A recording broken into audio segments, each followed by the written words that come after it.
السلام عليكم ورحمة الله وبركاته. محبين مطبخ على قد ما أسهم، بناتي حبايبي. ازيكم عاملين ايه؟ وحشني كتير كتير.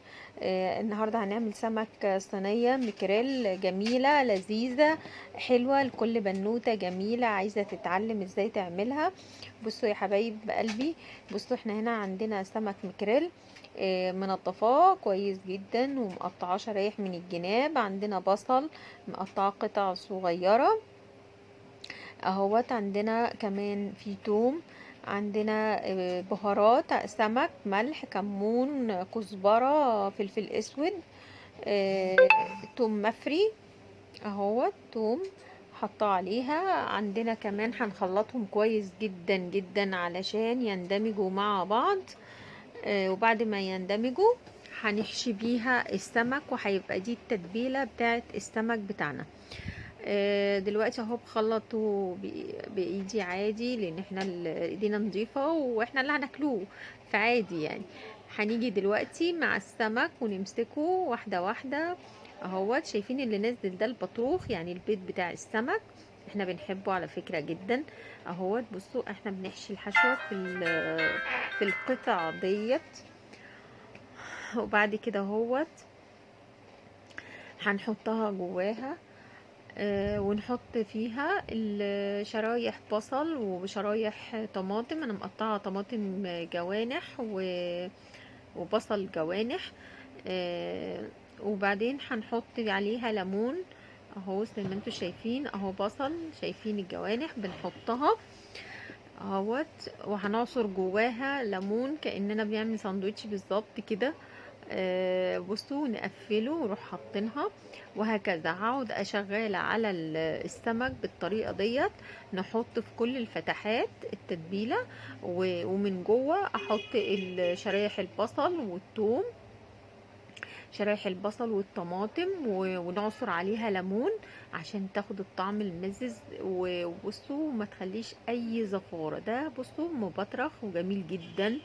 اهو زي ما انتوا شايفين بنقطع البصل واحدة واحدة اهوت، وبنحط ليمون، ونروح جايين عصرين ليمون عليها اهو، زي ما انتوا شايفين كده اهوت. ونرص واحدة واحدة. ايوه بعد كده اهوت هنروح جايبين صينيه، قارب، اي حاجه، وهنفرش جواها في بتاع ده بقدونس وكزبره وشبت. وهنجيب بقيه الطماطم طبعا ونحطها، اللي هي طماطم الجوانح، وهنحط بقيه البصل الجوانح. وبعد كده اهوت هنيجي نحط بقيه التوابل بتاعتنا وبقيه الثوم المفري. وبعد كده هو هنيجي نحط السمك بقى اهو. هقلبه تقليبه. معلش هي الكاميرا ما جاتش على يعني ما جاتش على الصينيه وانا بعملها، وانا ما خدتش بالي اهو. زي ما انتوا شايفين اهوت، بنقعد نقلب فيها بقى كويس جدا اهوت. نقلبها كويس قوي عشان تدخل التتبيله مع بعضها. وبعد كده هوت هنيجي نرص السمك فيها اهو، زي ما انتوا شايفين كده. وهنبدأ نرص السمك واحدة واحدة اهو، زي ما انتوا شايفين كده بنرصه. اه هنحط اللي قبل ما نرصه هنحط خل، هنحط خل وهنعصر ليمون اهوت. وبعد كده هوت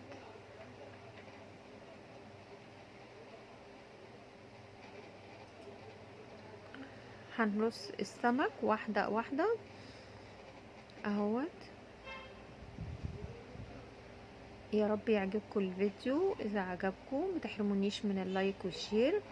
ودلوقتي جبت بطاطس وقطعتها طرنشات اهوت.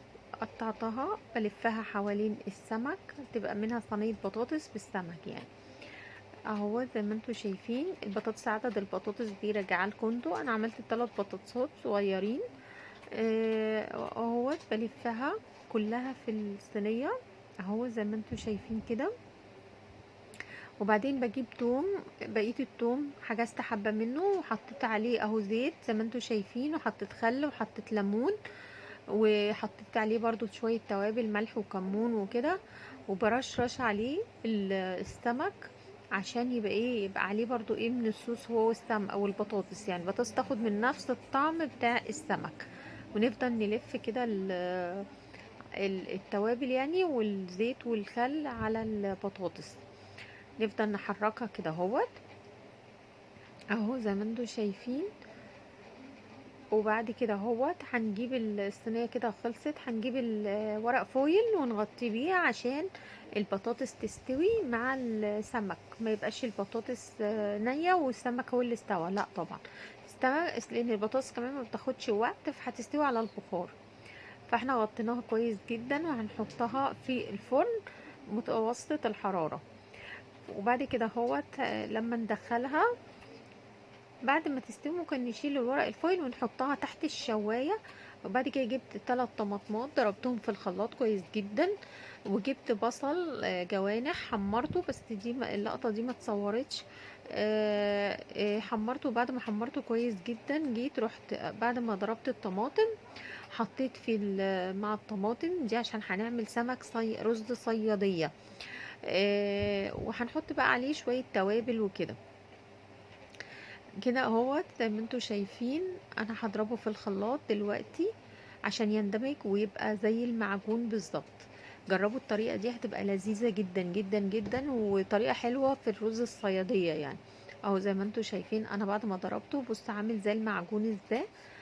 هنجيب بعد كده بصل، هنجيب الزيت ونحمر فيه البصل اللي احنا مقطعينه طشيناه في الزيت، وهنقعد نقلب فيه لحد ما لونه يبقى ذهبي اهو زي ما انتوا شايفين بالظبط كده. نقعد نقلب فيه كويس قوي لحد ما لونه يصبح ذهبي يعني. اهو بدأ اللون يتدبل الرز البصل. وبعد كده نفضل نخلط فيه كويس جدا لحد ما اللون بتاعه يبقى ذهبي زي ما احنا شايفين. والله طريقة لذيذة وجميلة، يا ريت تجربوها وما تحرمونيش من اللايك والشير يا احلى بنات حبايبي بناتي. نقلبوا البصل كويس جدا، وبعد كده هننزل بالمعجون بتاع الطماطم اللي احنا عملناه دلوقتي بعد ما بصوا بدأت تبقى لونها ذهبي، انا مش عايزاها تمرر يعني.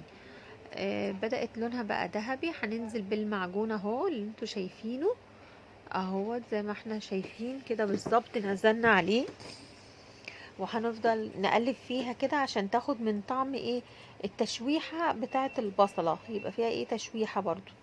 نقلب كويس جدا ونكونوا مسخنين مية مغلية، هنفضي على المعيار بتاع الرز اللي احنا عايزين نعمله، ونظبط طبعا الملح والفلفل الاسود يعني. وبعد كده هنيجي زي ما انتوا شايفين هنيجي ننزل بالرز يعني. وكده كان الرز خلص، وهنبدأ زي ما انتوا شايفين. السمك شكله مشهي جدا جدا ولذيذ، وادي الرز بعد ما خلص مفلفل ولذيذ وجميل وطعمه خطير. سمك رز صيادية رائع، وصينية سمك مكاريل خفيفة وجميلة وما خدتش